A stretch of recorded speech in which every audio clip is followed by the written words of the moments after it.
On a d'ailleurs notre nouveau ambassadeur qui vient joindre la fondation, Nick Suzuki. Ben oui, on voulait en parler.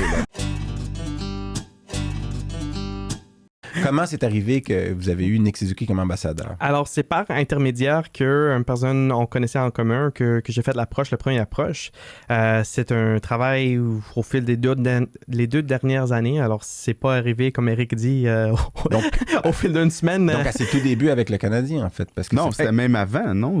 En fait, c'était dans ses débuts de Canadien où j'ai ouvert la porte ou le dialogue pour dire, regarde, on est dans une période où on a besoin du financement, on a besoin de la visibilité, puis on a besoin, on veut aider plus de personnes au besoin. Alors, tranquillement, c'est ça, on s'est mis ensemble jusqu'à temps. Vous étiez déjà parlé avant, par contre, à l'époque où il était même dans le Exactement. hockey mineur. Il était avec... De mémoire, il était avec Vegas, où il venait juste... C'était dans son fin de mandat de Vegas, puis depuis le tour. Avant que Pacioretty parte. C'est ça. Parce que tu sais que David Suzuki, c'est son grand-oncle. Ouais, pour vrai? Ah, je savais même pas. Ouais. David Suzuki, le militant écologiste, oui, je sais, mais scientifique. Oui, puis non, mais je le dis pas il y a pour le toi. même nom de famille. Non, mais oui, je le dis pas pour toi, je le dis pour nos auditeurs. Tu peux le dire pour moi, Eric. J'aime ça quand tu me regardes puis que tu me parles. Puis il était... Donc, c'est son grand-oncle. OK. David Suzuki qui était en 2017 à la conférence, c'était quoi? C'est Young Woman Conference Association ou quelque chose... Où Sébastien Coury donnait aussi une conférence, puis il y avait David Suzuki. Oui, je me souviens. Oui. Puis donc, il a la fibre dans la famille aussi du côté...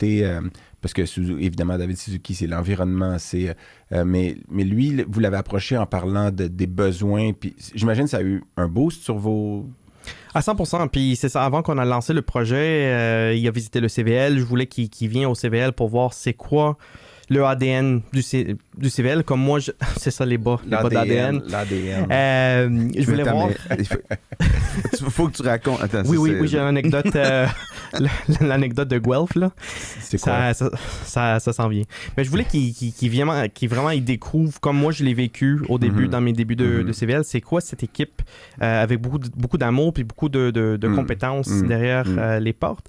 Puis en faisant la visite. En faisant les visites, on a arrêté devant un des départements. Puis la personne a commencé à interagir avec, puis elle dit oh, so are you doing like a residence? Like where did you study?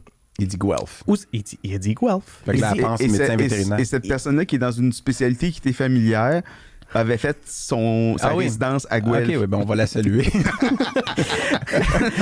Puis... Mais t'as 2 choix, hein?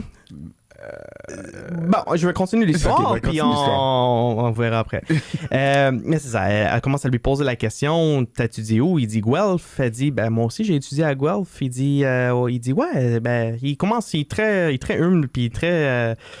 parce qu'elle l'a pas reconnu, tu veux dire. C'est qui? Ouais, mais ça, à la limite, je trouve ça beau s'il est pas offensé par ça, parce que c'est pas tout le monde qui aime le hockey, c'est pas tout le monde qui reconnaît sa face sans son casque puis son équipement non plus. À 100%. Puis c'est une des raisons pourquoi qu'on l'a approché pour être ambassadeur.